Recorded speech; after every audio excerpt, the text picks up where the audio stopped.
Well, thank you very much. It's an honor to have President Zelenszkij of Ukraine, and we've been working very hard, very close. So we've actually known each other for a long time. We've been dealing with each other for a long time and very well. We had a little negotiation spat, but that worked out great. I think for both countries, I think for the world, actually, beyond both countries. And we have something that is a very fair deal.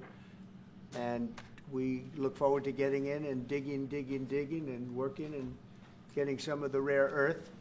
But it means we're going to be inside, and it's a big commitment from the United States, and we appreciate working with you very much. And we will continue to do that. We have had some very good discussions with Russia. I spoke with President Putin, and we're going to try and bring this to a close. It's something that you want and that he wants. We have to negotiate a deal. But we've started the confines of a deal, and I think something can happen. The big thing is the number of soldiers, mostly at this point, but soldiers being killed. You're losing thousands of soldiers. On both sides, we're losing a lot of soldiers, and we want to see it stop, and we want to see the money get put to different kinds of use, like rebuilding. And we're going to be working very hard, but we've had a lot of very good conversations. I will say until we came along, the Biden administration didn't speak to Russia whatsoever. They didn't speak to anybody. They just allowed this to continue. And I will say that, I'll say in front of you, you've heard me say it 1,000 times, if I were president, this war would have never happened. We would have had a deal negotiated for you without having to go through what you've gone through. But your soldiers have been unbelievably brave. We've given them great equipment, but somebody has to use the equipment. They've been unbelievably brave, and we give them great credit.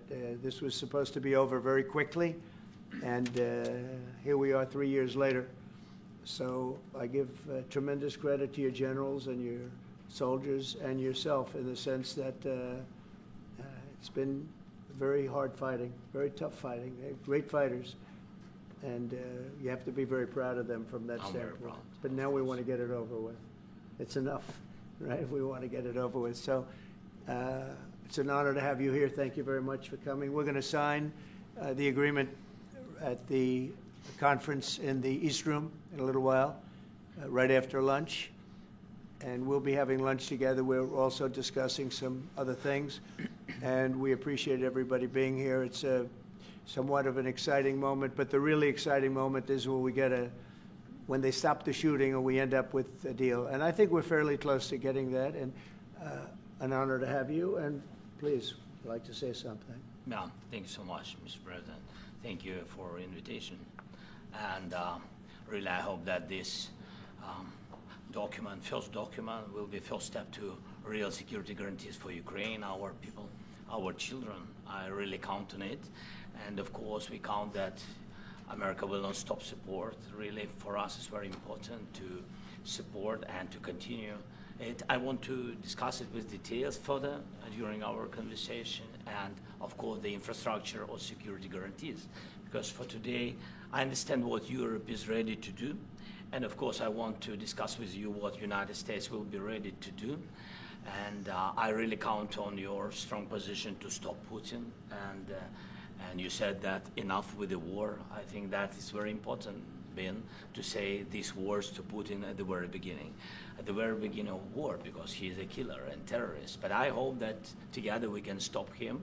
But for us, it's very important to, to save our country, our values, our freedom, and democracy, and of course, no compromises with the killer about our territories. But it will be later. And of course, what I wanted, we spoke about it by phone with you about the drones production. We have very good drones production. I think the best one in the world for today because of the war. Yes, and of course, we need very much the air defense. You have the best air defense in the world, and really you helped us under attacks of Russians. And I want to speak how we can exchange the licenses. We're open to share the licenses of all our drones with you, of course, with the United States. And we need licenses for quick production of air defense. Even after the war, we need our nation to be calm, that we are secured. So that's why we need this air shield. And of course, about this I want to speak about the contingents. I think that France and UK already spoke to you, and we know that Europe is ready, but without the United States, they will not be ready to be as strong as we need. And the last point, last not least, about exchange, about our people and children. And you know that these crazy Russians, that they stolen 20,000 of children, Ukrainian children. They changed their names, they changed their families, relatives, and now they're in Russia. We want to bring them back, and really, it's a big dream, task, and goal for me, and our warriors. By the way, Mr. President, we exchanged, released more than 4,000 warriors from Russian prison, but there are thousands more in the prison. I wanted to share with you some images, how it's, can I now? Yeah, please, please. One minute. Just you to understand in what circumstances, in what situation they are, and what the attitude of Russia to our prisoners. That guys, just you before and after. And you see before and after, just you to understand. Now thousands of such guys, ladies and men, there, and that, so they don't eat, they beat them, and they, so they do a lot of, bad things. So out of, even during the war, there are rules. Everybody knows there are rules during the war. So these guys, they don't have any rules. You see that 50, 60 kilograms left, and a lot of such things. And I didn't want to show you what the changes with images of children, because I will just share with you. I mean, it's looking tragic. Yep, it's tough stuff.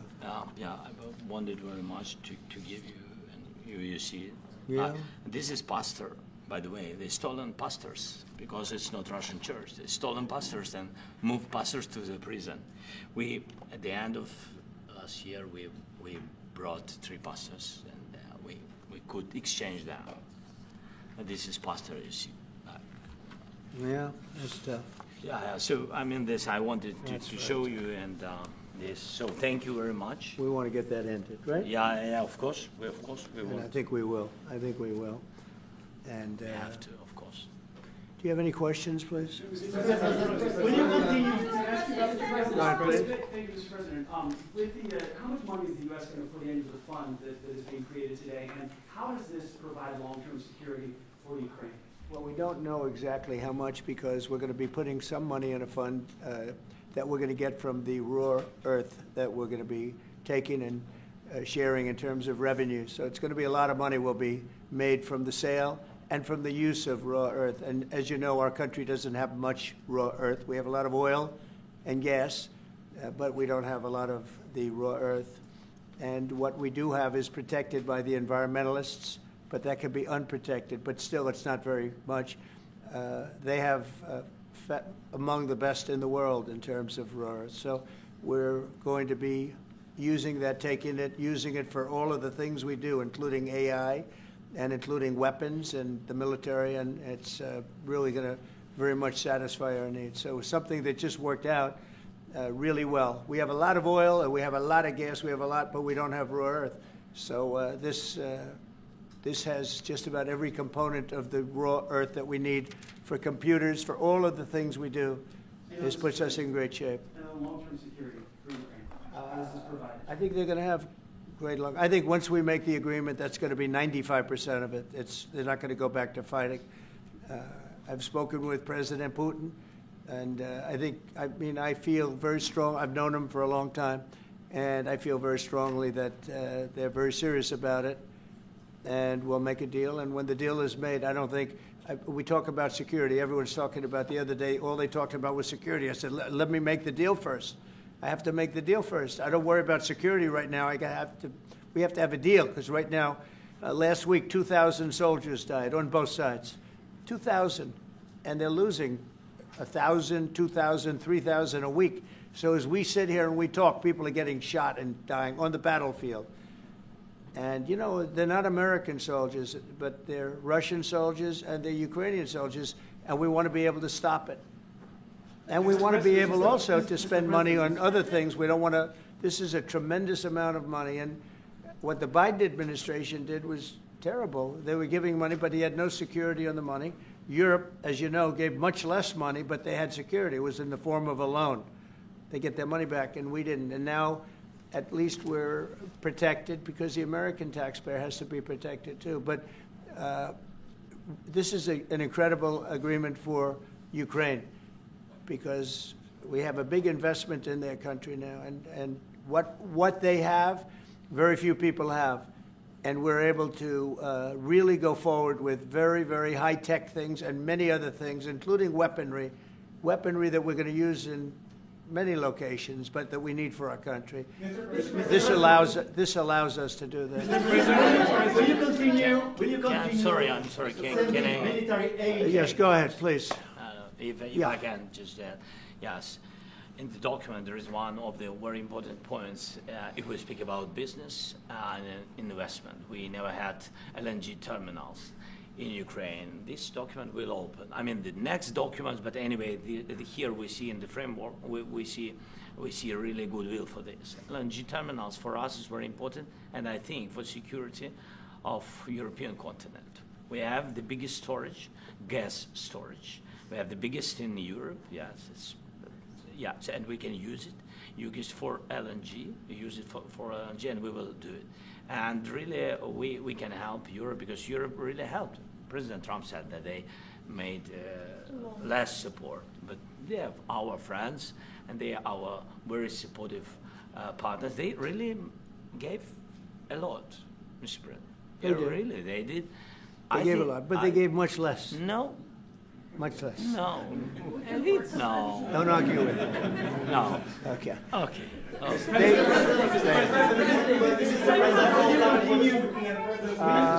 Yeah, please. Mr. President Trump, you have repeatedly called the deal with Ukraine as a historical one. And as a president of the United States, you make historical decisions in other issues which affect America and other world. So what place in the world history do you want to take? And do you associate yourself with any famous historical figures? Yeah, I'd say George Washington, Abraham Lincoln. I would say I'm far superior to George Washington and Abraham Lincoln. Now, you know I'm only kidding, right? Because when I say that, the fake news is going to go wild. They're going to say he considers himself to be better than Washington. But you never know. You never know. I don't compare myself to anybody. I'm here to do a job. We've had a great 35 days or whatever it might be, a month, a little more than a month. We've accomplished tremendous amounts. Not only this would be a very great achievement if we could get the war stopped and get them back to normalization. I think that's going to happen. We've had very good talks on both sides, as you know. But I think we've done a very good job, just generally. If you look at all of the things we've done in 30 days, they're saying there's never been a opening for a president. The first month, there's never been a first month like we've had. And this is one of the very important things. This, to me, is one of the most important things because we have tremendous death taking place as we speak, and I don't want to have that. You know, think of the parents, whether they're in Russia or Ukraine, think of the parents of all these people being killed needlessly. They came to our territory. Should have never started. This would have, if I were president, this would have never started. Mr. President, will you continue sending military aid to Ukraine after the U.S. signs this agreement with Ukraine? Yeah, we're going to be continuing. President Zelensky, do you feel like the U.S. is on your side, that President Trump is on your side at this moment? What do you think? He wants to know, do you think that, sort of a stupid question. I guess we wouldn't be here if I wasn't. You know? But I think that the United States on our side from the very beginning of occupation, and I think that President Trump on our side, and of course, I'm sure that the United States President will not stop support. This is crucial for us. It's important for us. Yes. And Putin, the president speaks about the people and the soldiers which are dying, but they came to our territory, they came to our land. They began this war, and they have to stop. And I think this is the question, with really the most important question. Can President Trump, I hope yes, with some other allies, to stop Putin, withdraw these enemies, our enemy, withdraw these troops from our land? And I think that you asked about the history, I think that if President, or when, he will stop Putin, if President Trump will bring peace to our country, I think he will be on this wall. We've had very, very good talks. Mr. President, what about military aid to Ukraine? President Zelensky just said that there'd be no compromises with Vladimir Putin. I just wanted to ask both of you. Firstly, are there compromises that you think that President Zelensky is going to have to make? And President Zelensky, is there anything that you may be able to offer or bring to the table, for example, elections? Thank you. I think you're going to have to always make compromises. You can't do any deals without compromises. So certainly he's going to have to make some compromises, but hopefully they won't be as big as some people think you're going to have to make. That's all. It's all we can do. I'm here as an arbitrator, as a mediator to a certain extent between two parties that have been very hostile, to put it mildly. They've been very hostile. There's been a vicious war.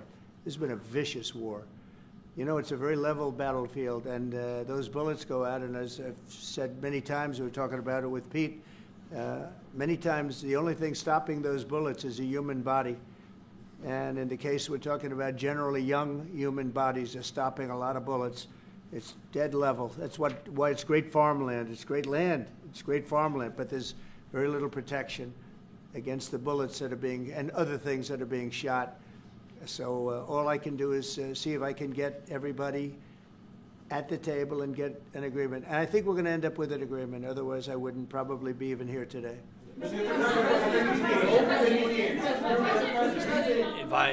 President, I've got two questions for you. You think ultimately your legacy will be the peacemaker and not the president that led this country into another war and ended foreign wars? And I've got a question. I hope it will. I mean, I hope I'm going to be remembered as a peacemaker.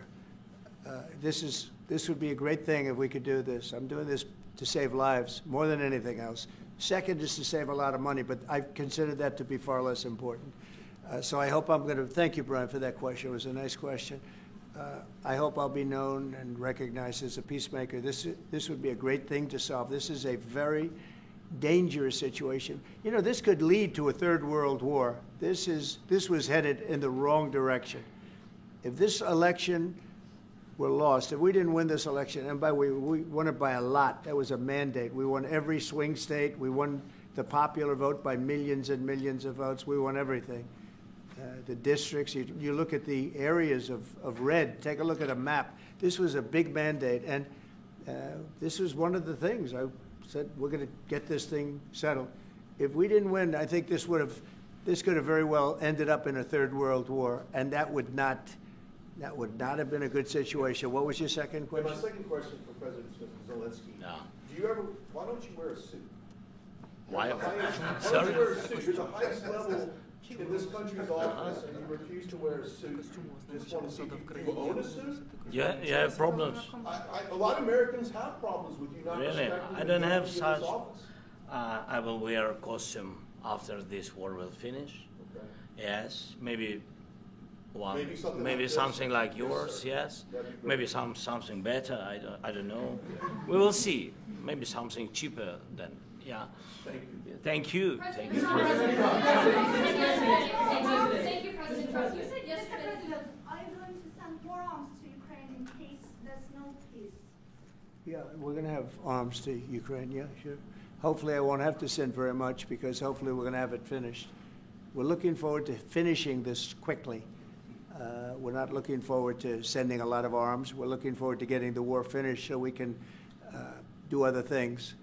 But we very much appreciate the agreement, because we needed what they had, and we're treating, you know, our country is now treated fairly. Biden didn't do that. He didn't know what the hell he was doing. This should have never happened. This should have never started. But, you know, sure, the answer is yes, but hopefully we won't have to send much, because I'm looking forward to getting it done quickly, very quickly. Does that mean you'll provide security guarantees, Mr. President? I don't want to talk about security yet, because I want to get the deal done. You know, you fall into the same trap like everybody else. 1 million times you said over and over, I want to get the deal done. Security is so easy. That's about 2% of the problem. I'm not worried about security. I'm worried about getting the deal done. The security is the easy part. Security is very nice. Everybody stopped shooting. And now will Europe put people there? I know France is going to. I know the UK is going to. I know other countries are going to, and they happen to be right next door. We haven't committed, but we could conceivably. You know, we have security in a different form. We'll have workers there digging, taking the raw earth so that we can create a lot of great product in this country. So in that sense, you have something, but we haven't determined that yet. I will say, in speaking to France and in speaking to, and they were here, as you know, last week and just the other day, they have committed to a lot of security. I don't think you're going to need much security. I think once this deal gets done, it's over. Russia's not going to want to go back, and nobody's going to want to go back. When this deal ends, I really believe this deal is going to be over. Question? Yeah, please go ahead. Thank you. Go ahead, please. Thank you so yeah. much. Mr. President, thank you. Thank you. Macron and Keir Starmer at the White House this past week, both of whom praised your courage and conviction to lead the pathway towards peace. Yes. Part of that involved, though, re-engaging with Russia in diplomatic relations, something that previous leaders lacked the conviction to do so. What gave you the moral courage and conviction to step forward and lead that? Well, I love this guy. Who are you with? One American News, sir. Well, that's why I like him. One American News does a great job. I like the question. I think it's a very good question. It's a pathway to peace. It's a pathway to getting something solved. And I feel that as the head of this country, I have an obligation to do that. Plus, you know, we're very much involved. We got involved. It's too bad we got involved, because there should have been no involvement, because there should have been no war. And there shouldn't have been October 7th. That would have never happened. As you know, Iran was broke. They had no money to give to Hezbollah. They had no money to give to Hamas. They were stone cold broke. And then under Biden, they became rich as hell. They went from no money to $300 billion in a period of 4 years. And they gave a lot of that money away, and you see what happened. And that's a real mess also that we hope to be able to solve.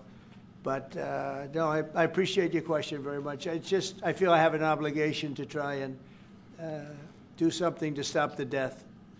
If I can answer, yes, if I can answer, Please, sorry, go ahead.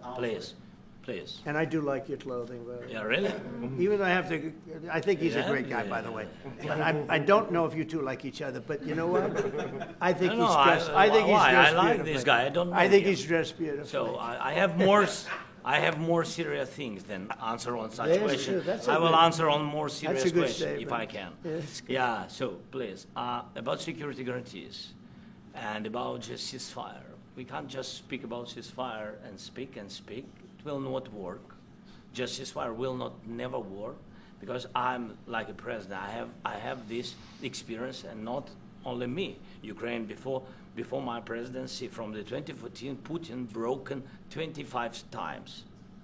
25 times he broken his own signature. 25 times he broken ceasefire. But he never broke to me. He never broke to me. No, you were the president. You were never the broke- president during. He never broke to me. In 2016, you've been the president, Mr. President. You've been the president, but he had, of course, not with you, but he had during those periods. He had conversations with our side, and we had Normandy format. You know, the France, Germany, Ukraine, and Russia, and he broken 25 times. That's why we will never accept just ceasefire. It will not work without security guarantees.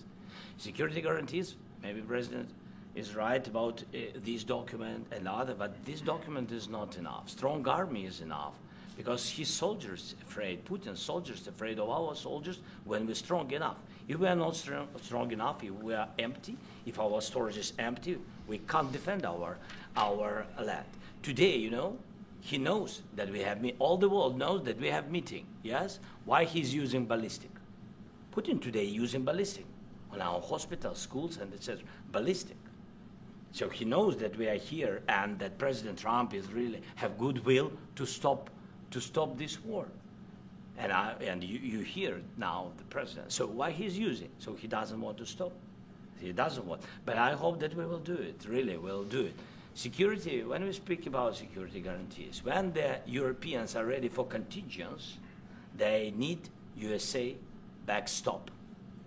If there will not be United States, we will not never have any contingents, strong contingents from the Europeans, because they don't want to divide alliance connection between the United States as the main and strongest ally and Europeans. And this is crucial. This is important. That's what we want to speak about very much. This is very important. And air defense. So air defense, really, we have big deficit with all these systems, and we need to provide this. We need it very much. Otherwise, Putin will never stop and will go further and further. He doesn't want. He hates us, you know? It's not about me. He hates Ukrainians. He thinks that we are not a nation. He thinks, and he shares these thoughts, I think maybe with your team also, I don't know. But with all the Europeans, in media, officially and not, he always said that there is no such country, such nation, such language, and such life like Ukrainian.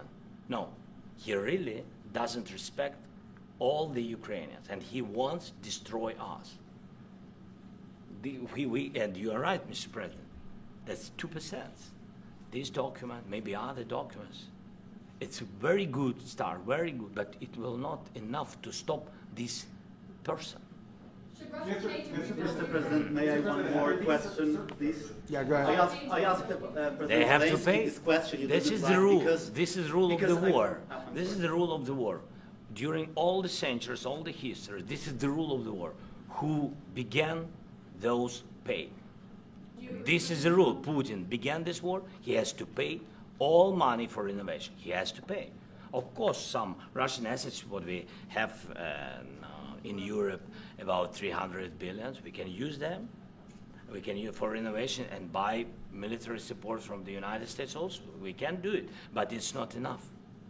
It's not enough. I asked this question that you didn't like because I wanted to know. Go ahead, please. Wait 1 second. I asked this question that you didn't like because I wanted to know if you want to position yourself in the middle between Russia and Yes, Ukraine, or on the Ukraine side. No, I'm in the middle. I want to solve this thing. I'm for both. I want to get it solved. And it's wonderful to speak badly about somebody else, but I want to get it solved. If we can solve it, great. If we can't solve it, they're going to have to fight it out, and who knows what's going to happen. But I want to see it get solved. May I follow up? One more question about U.S. troops in Europe. After Russian invasion of Ukraine, your predecessor sent additional troops to Eastern Europe, including Poland, my country. Yeah. Are you committed to keeping these troops on the eastern flank of NATO in the future? I'm very committed to Poland. I think Poland has really stepped up and done a great job for NATO. They, as you know, they paid more than they had to. They are one of the finest groups of people I've ever known. I'm very committed to Poland. What about Baltics? Poland's in a tough neighborhood, you know. What about the Baltics? The Baltics, they got a lot of, it's a tough neighborhood too, but we're committed. We're going to be very committed, and we're committed to NATO. But NATO has to step up, and the Europeans have to step up more than they have. And I want to see them equalize, because they are in for far less than we're in, and they should be at least equal. You understand that? Why is the United States, we have an ocean in between, why is the United States in for so much more money and other things as Europe? With that being said, and as you said, they've also been obviously very helpful, but we have put in far more than they have, and I think they should equalize. Mr. President, Yeah, please, go ahead. About the agreement again today, what changed between the first time that Secretary Bessent gave President Zelenszkij the agreement and today for the signing? We made a deal. So What was the I'm difference? just, Was there a deciding factor, or was I'm a business person. We made a deal. That's what changed. General- I didn't think we were going to make a deal, and we ended up making the deal, so that changed. You know? Mr. President, what and how do you envision a trilateral summit with President Zelenszkij and? I don't know, but it's, well, they don't like each other. I can tell you that. Okay, They do not like each other. This is not a love match, and it's unfortunate. That's why you're in this situation. The United States should not have allowed this to happen, okay? The United States, run by a man that didn't know much, I'm going to be very nice, run by an incompetent person, very incompetent person, should never have allowed this to happen. I've stopped wars. I've stopped many wars. My people will tell you, I stopped wars that nobody ever heard about. I stopped wars before they ever started. You can look at some of, I could give you a lot of nations that would tell you right now they were probably going to war. I could tell you right now there's a nation thinking about going to war on something that nobody in this room has ever even heard about. Two smaller nations, but big, still big. And I think I've stopped it. But this should have never happened. Mr. President, About sorry, just a second. About any negotiations. First of all, I want really to tell you, and I think that everybody understands that Ukraine, more than Ukrainians, nobody wants to stop this war. But at the future, any negotiations, it's understandable that two sides of the war, not Russia and the United States, because this is not the war between Russia and the United States. This is a war of Russia against Ukraine and Ukrainian people. So these two sides will be at the anyway will be at the negotiation table. Then of course United States, like the strongest partner of the Ukraine, and of course Europe. I think Europe is very important. I want to speak about it with the president. Yes, Europe is very important for us because we really defend Europe for today. All Europeans really recognize that we are defending the line, and they have real life, and our people are dying. That's why they helped us. And also, it's about the need. Yes, between, like the president said, you have big, nice ocean. Yes, between us. But if we will not stay, Russia will go further to Baltics and to Poland, by the way. But first to the Baltics. It's understandable for them because they've been in the USSR. You know, they've been one of the republics of the USSR, and Putin wants to bring them back to his empire. It's a fact. And when he will go there, if we will not stay, you will fight. Your American soldiers, it doesn't matter, do you have ocean or not, your soldiers will fight. Mr. President, would you be willing to visit Ukraine, maybe Kyiv or Odessa, which is known to be a very Euro Black Sea? It was my question. Yeah. Sorry. I don't want to talk about Odessa now. Let's not talk about Odessa. I want to talk about making a deal, getting peace. We don't have to talk about Odessa, but a lot of cities have been destroyed. There are a lot of cities that are not recognizable. There's not a building standing. No, and a lot of things have to come, Mr. President. You have to come and to look. No. We have very good cities. Yes, a lot of things have been destroyed, but mostly cities alive, and people work, and children go to school. Sometimes it's very difficult. Sometimes closer to front line, children have to go to underground schools or online, but we live. Ukraine is fighting, and Ukraine lives. This is very important. And maybe it's Putin is sharing this information that he destroyed us. No, he lost 700,000 people, 700,000 soldiers. He lost everything. Yes. So. Mr. President, Mr. when did you President, last speak one with, more. when, I mentioned Mr. Poland. President, thank you. Please, Mr. go ahead. President, when did you last speak with President Putin, and what did he say that A couple of days ago. And what did he tell you that gave you the assurance that he wanted peace? Well, that's what I do. My whole life is deals. I know pretty good. And I've known him for a long time. I've dealt with him for a long time. He had to suffer through the Russia hoax. You know, Russia was a hoax. It was all Biden. It was nothing to do with him. So he had to suffer through that, and he was able to do that. I think that he wants to make a deal, and he'd like to see it end. That's all I do. That's what I do. My whole life, that's what I do is make deals.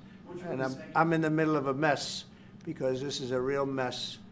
It's a very dangerous one. If this doesn't get solved now, it's not going to get solved for a long time. So I hope we're going to get it solved. In the back, please. Thank you, Mr. President. Prime Minister Starmer claimed repeatedly that his government believes in free speech and was not engaged in censorship. But his country's government arrests people for memes and thought crimes, and even more worrisome is pressuring American companies to censor Americans on its behalf. How can he be a reliable, trustworthy partner when he says things that are demonstrably false on such an important topic? Well, we actually spoke to him about that yesterday, and we thought they took it very, very much too far. JD was very strong on it, so was I, so was Marco, and we've been speaking to him about it. Marco, would you like to say something about that? We have concerns, obviously, with the conduct of those, particularly as it impacts Americans. And there's real concern that American speech, which is online, could fall into the hands of British or any country's jurisdiction. And so this is a point the Vice President made in Munich, and I think it's a very compelling one that unites us with Europe as much as anything else is these shared values, and one of them being free speech. And so if Americans are threatened by it, we're going to need to take action in that regard. JD? It's actually a very important question. We spoke about this in detail with the Prime Minister, the Foreign Secretary, and others at lunch yesterday, and I know that Secretary of Commerce Lutnick followed up in private meetings last night. This is really important. We believe Americans have the right to speak their mind, even if we in this room disagree with them. They have the right to speak their mind in the public square, which is often online these days. And we're going to defend that right as it pertains to American companies and American citizens vigorously if we have to. I do think that under the President's leadership, we're going to find common ground with our friends in the UK on this question, but it remains to be seen. The principle that will guide us is we believe in free speech in this country, and we'll fight for it for American citizens. Mr. President, on the deal, is there any other oil and gas component to the deal? Is it all critical? A little bit. We'll see. On LNG? But we're not really looking for that so much. We got a lot. We have more than anybody in the world, by far. So no, we're not talking about it too much, but a little bit. I think it affects also, but for the most part, no. And sir, is there any agreement from Ukraine to purchase U.S. LNG as part of the deal, or is that on the table at all? No, Mr. President, we don't need that. Mr. President, I just wanted to ask you about, you just mentioned that you'd spoken to Vladimir Putin a couple of days ago. Just to be clear, that's a new call, not the one that you were I've spoken to him on numerous occasions. Okay. And how was the latest call? What did you discuss? How did it go? Are you serious with that question? I am. I'd love to know. It went well. I think we're going to have a deal. On the minerals deal, Mr. President, some of those minerals are in the east of Ukraine, not far from the front lines, and in areas that Russia. A very good question. Thank you so much. Would you direct President Putin to withdraw his forces from those areas if there's U.S. interest? Well, we'll take a look at the time. We have a lot of area. It's a very big area we're talking about, so we'll take a look. I'll study that and I'll see. And who would protect those minerals if they are U.S. interest? Would that be Ukrainian? They'll be protected. The agreement will protect them. The agreement, yeah, we're signing an agreement. You know? Right, but what if Russia tries to invade or there's Russian aggression in those spots? I just told you, I don't think that's going to happen. And if that were going to happen, I wouldn't make a deal. If I thought that was going to happen, I wouldn't make a deal. Some people may wonder why. You know, they ought to focus on CNN on survival, not asking me these ridiculous questions. Right. Focus on surviving, because CNN's got such low ratings, I don't think they're going to survive. Let's go. Yeah, please, go ahead. One more. Since I already mentioned Poland. Poland was under Russian control for decades after the Second World War. When I was a kid, I looked at the United States not only as a most powerful country, richest country in the world, the country that has great music, great movies, great muscle cars, but also as a force for good. And now I'm talking with my friends in Poland, and they are worried that you align yourself too much with Putin. What's your message for them? Well, if I didn't align myself with both of them, you'd never have a deal. You want me to say really terrible things about Putin and then say, "Hi, Vladimir, how are we doing on the deal?" That doesn't work that way.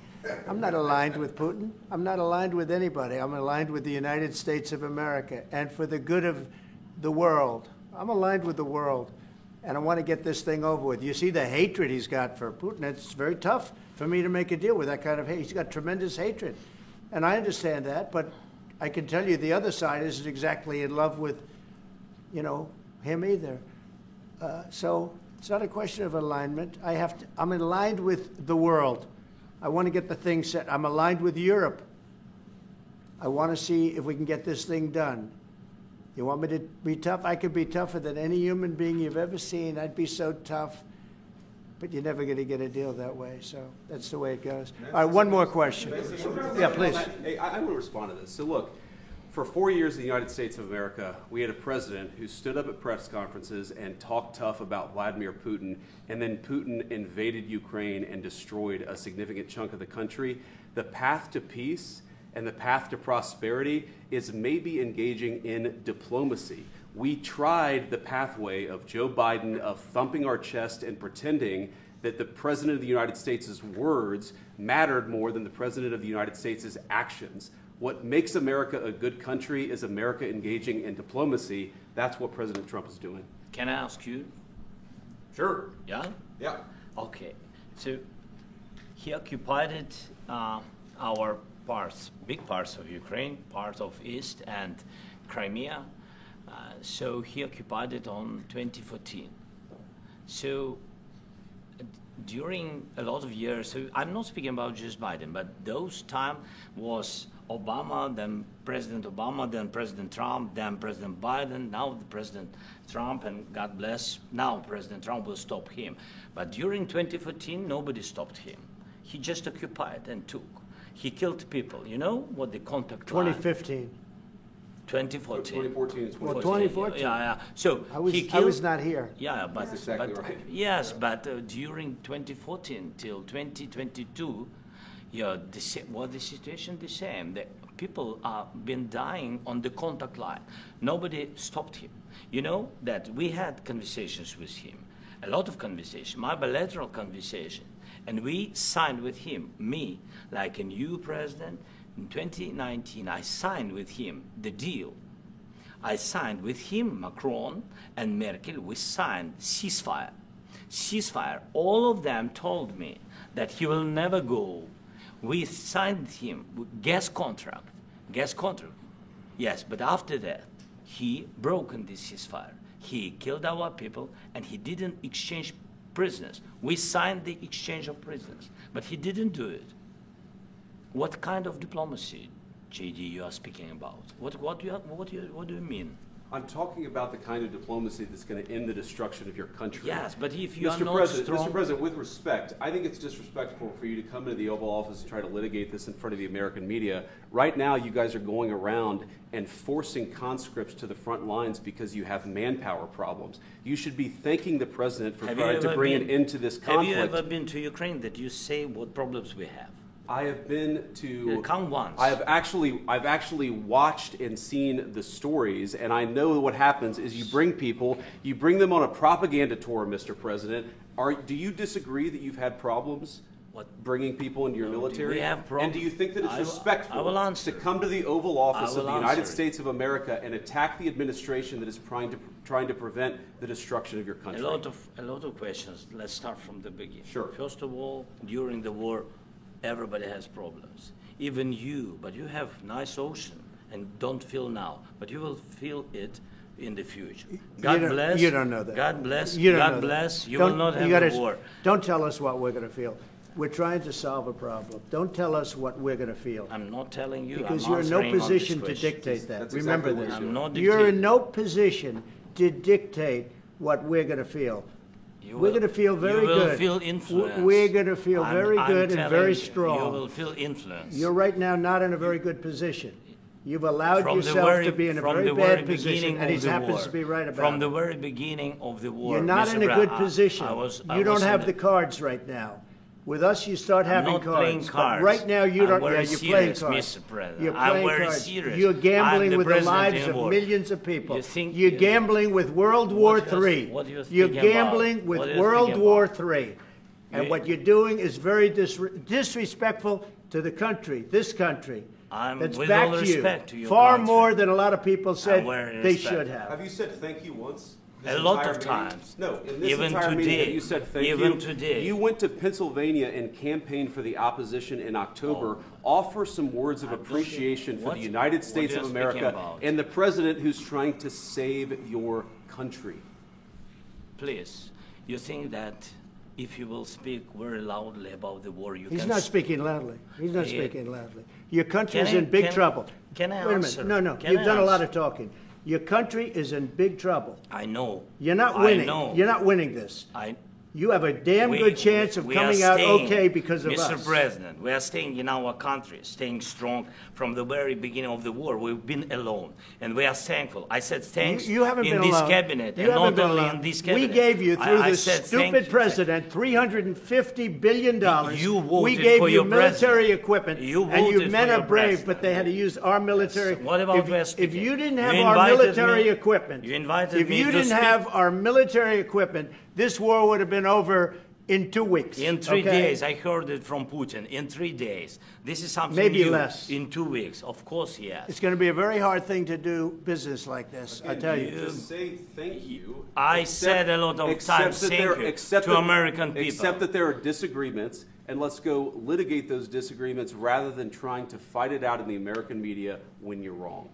We know that you're wrong. But you see, I think it's good for the American people to see what's going on over here. I think it's very important. That's why I kept this going so long. You have to be thankful. You don't have the cards. Thankful. You're buried there. Your people are dying. I can tell you You're again, running I low know. on soldiers. Listen, Don't you're please, running Mr. low on President. soldiers. It would be a damn good thing. Mr. And then President. then you tell us, I don't want a ceasefire. I don't want a ceasefire. I want to go, and I wanted this. Look, if you could get a ceasefire right now, I tell you, you take it so the bullets stop flying and your men stop getting killed. Of course, we want to stop the war. But But you're I saying said, you don't want a ceasefire. But I said to you, I want a ceasefire. with guarantees. Because you'll get a ceasefire faster than an agreement. Ask our people about ceasefire, what they think. That wasn't it doesn't with matter me. for you what. That what wasn't this with me. nation- it That was wasn't with you. a guy named Biden, who was not a smart person. But this That is was your, with, this that was is with your Obama. president. It was your president. Excuse me. That was with Obama, who gave you sheets, and I gave you javelins. Yes. I gave you the javelins to take out all those tanks. Obama gave you sheets. In fact, the statement is Obama gave sheets and Trump gave javelins. You got to be more thankful, because let me tell you, you don't have the cards. With us, you have the cards. But without us, you don't have any cards. One more question to Mr. Vice President. I'm sorry. Going to be a tough deal to make, because the attitudes have to change. What if Russia breaks ceasefire? What if Russia breaks peace talks? What do we do then? I understand that it's a heated conversation right now. What are you saying? She's asking, what if Russia breaks the ceasefire? What if anything? What if a bomb drops on your head right now? Okay? What if they broke it? I don't know. They broke it with Biden because Biden, they didn't respect him. They didn't respect Obama. They respect me. Let me tell you, Putin went through a hell of a lot with me. He went through a phony witch hunt where they used him and Russia. Russia. You ever hear of that deal? That was a phony Hunter Biden, Joe Biden scam. Hillary Clinton, Shifty Adam Schiff. It was a Democrat scam.